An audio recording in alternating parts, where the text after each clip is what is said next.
Welcome back, brothers and sisters. I am Braden. This is Langley Outdoors Academy, the place where we not only talk about what's going on in the gun world, but also how we're going to fix it together. And the content that we're going to talk about tonight is the insanity, the best that the Democrats could come up with in the weaponization of government hearing today, where Jim Jordan smoked the ATF. You know, that whole bad boy. Yeah, this is what I'm about to show you. This is the best they could come up with to assail our gun rights. Everything that I'm about to show you is going to be linked in the description box below. And how is this for some highlights? And of course, let me know what you think in the comments field. Hit that like button, subscribe to the channel, and turn the notification bell on. With that said, my brothers and sisters, this content is made possible by a giveaway for a Silverado from Vanish Holsters. Check it out, and then we're going to hit it. Today, I want to tell you about the biggest giveaway I've ever had on my channel. This is from Vanish Holsters. They are giving one of you this $80,000 custom Rocky Ridge Silverado for free to one lucky American who buys one of their gun magnets or t-shirts through June 3rd.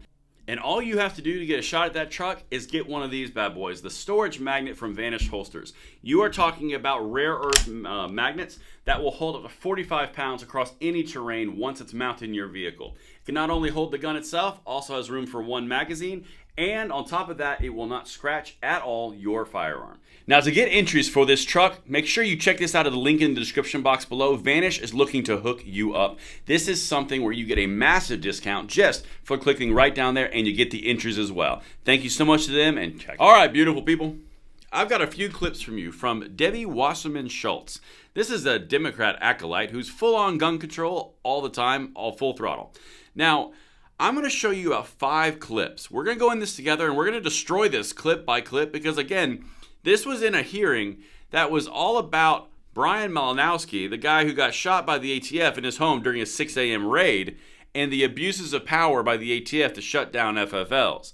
I'm about to show you what they decided to go with. All right, here we go. First clip. In case my Republican colleagues forgot, these victims were students and educators with dreams and aspirations snuffed out by an AR-15, which is a battlefield rifle.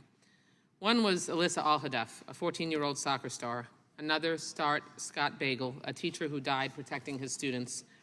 My colleagues will and are citing what they claim are injustices today, but none of them will mention Scott or Alyssa's name, nor will they mention the tens of thousands of others just like them who are shot and die from firearms each year. My colleagues also won't share how Stoneman Douglas students huddled in classes or sent tearful, desperate texts to loved ones, or how every school parent was knotted in panic awaiting news about whether their child was alive or dead that day.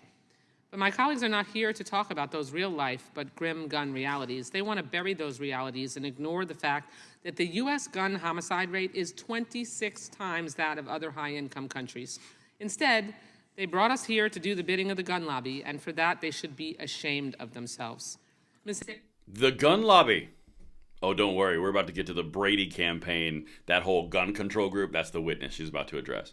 But they're there to do the the gun lobby's bidding. The entire time they were talking about the ATF's overreach in killing a man in his home at a 6 a.m. raid. That is doing the bidding of the gun control or the gun lobby. Okay. And also, by the way, all the deaths that she's referencing, the 40,000 people in a year that she's alluding to, yeah, 57% are suicides. So I'll let you know that, but it's the gun's fault. Oh, we're just getting started. Let's get into this. That was the first clip, just to set the table for the fear element, which, by the way, all of our shirts and our merch are available at secondpress.co, link in the description. All of them have a meaning. Like, for example, fear, like I'm showing you now, it's never inspired rights. Rights have only been destroyed by fear. That's the reason, because it's a consistent theme the left does to take our gun rights is to scare us out of them. Anyway, that's why the shirt exists. Right down there in the description if you want to look good while you push our freedom. But let's go to the second one.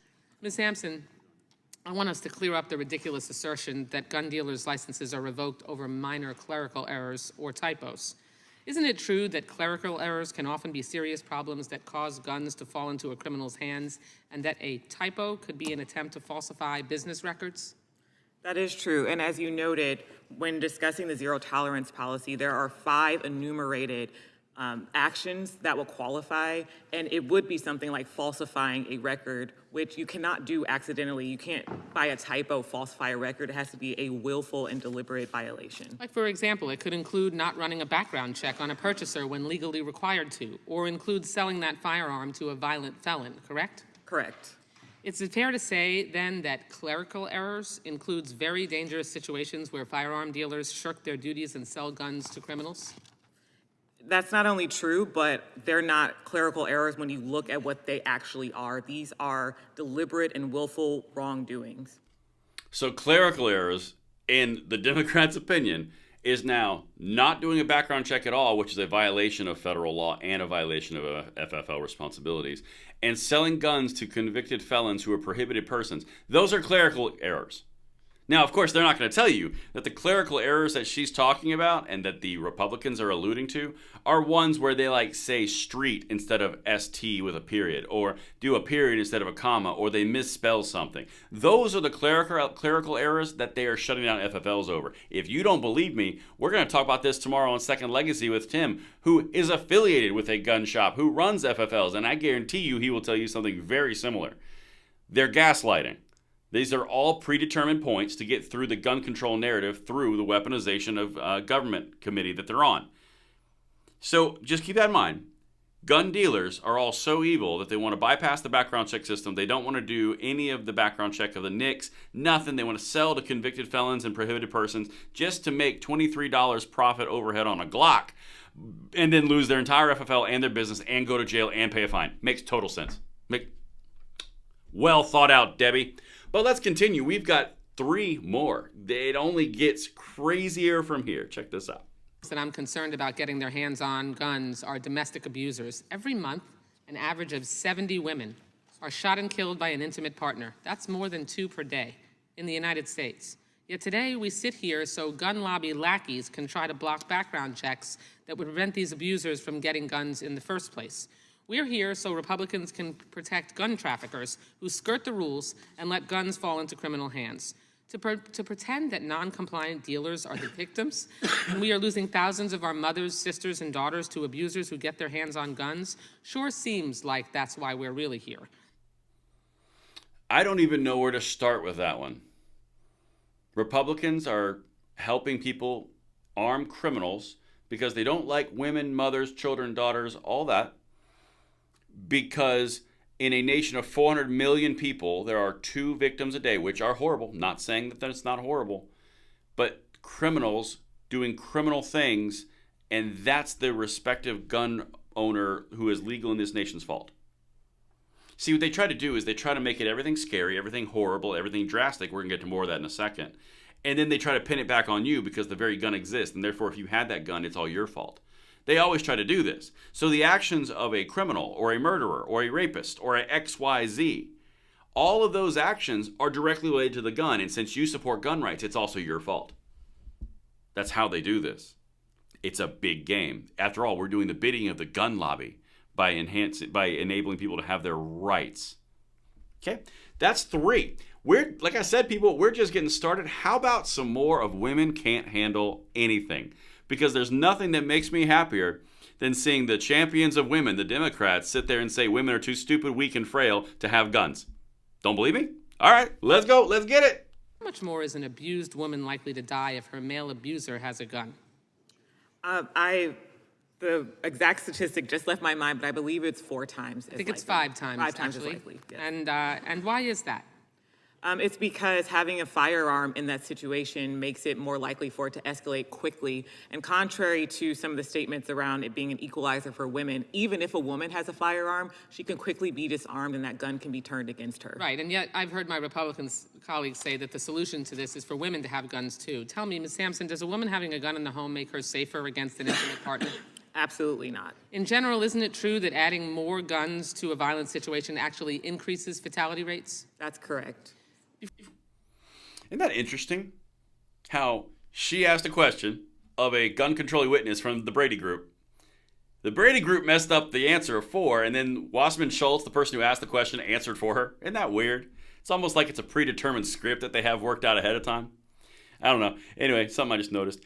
But also, I would really like to bring forward something. I find this personally very offensive for women everywhere. How can the group of people who claim to be the advocates and the champions of women go forward with this line of thinking of, well, women shouldn't have guns because women can have guns taken away from them, which will then be used on themselves, and they don't really use them as effectively, and they're not equal, so it's not fair. All the while, you go into sports, you go into career, you go into everything else, they are perfectly equal, and damn you for even saying there's a difference. However, when it comes to the gun rights, they shouldn't have them because they can be overpowered. Anybody see the contrast here? I mean, is it just me? Am I like on 9 different clouds of everyone else? Because these are the people that say women can do anything, hear me roar, all the while, except if you conflict with their rights. I mean, unless you conflict with their points. It's just, it hurts so bad. And finally, I would be remiss if I didn't wrap it up with a beautiful, delicious cherry on top from Debbie Wasserman Schultz. Let's wrap it and make it a night. Oh, Debbie, take it. Before I yield back, I want to make it clear that we have far too many loopholes in our system. For example, my Jamie's Law legislation, named for Fred Guttenberg's daughter who was murdered at Parkland, would prohibit anyone from purchasing ammunition who is already barred from buying a gun. It's a common sense layer of protection, but federal law doesn't require a background check to prevent prohibited purchasers from acquiring ammunition. Jamie's Law closes this ammo loophole. Why do we need it? Nearly 40,000 people die from guns in the U.S. every year. That's 4 people every hour whose dreams are snatched away by a gun and a bullet, each one leaving a trail of sorrow and pain for friends and family to navigate over an entire lifetime. Now, it's only elected Republicans that are chained to the gun lobby, and Republicans are really good at saying that we don't need more laws, we just need to enforce the ones that are already on the books. Well, it's already illegal for prohibited purchasers to purchase ammunition, but we don't enforce it. So I think that all of my colleagues, I would expect, would join me in co-sponsoring Jamie's Law, bringing it to the floor immediately so that we can actually enforce a law already on the books instead of adding a new one.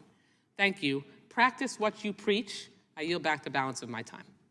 All right, listen, Debbie. I mean, no disrespect, but you might want to stay in your own lane on this one because she literally did 2 things. First of all, I'll hit the statistics in a second. But first she said, I've introduced legislation which would require a federal background check for all ammo purchases. Now, she couched it from keeping prohibited people from buying ammo. It would put a background check on every single person. It's called Jamie's Law, right? Then she goes down the hypocrisy angle of Republicans always saying that they should enforce the laws that we have, not put new ones on the books. Then she says you should co-sponsor the one that I have so we can put an existing law and enforce one already on the books. Talked in complete circles, makes no sense whatsoever. Well done. Better luck next time. And now to the statistics part. She comes forward and says there's 40,000 deaths every year with a bullet and a gun. 57% of them are suicides. The other roughly 1/3 are all either gang-related or crime-related or homicide-related. Doesn't tell you any of that, just says raw numbers. And also seem to magically forget the fact that it's about 20% down from the prior year while we've had more guns purchased than ever. I mean, it must have slipped her mind. Let me know what you guys think in the comments below, and I will see you on the next one. I'm Braden. See you later.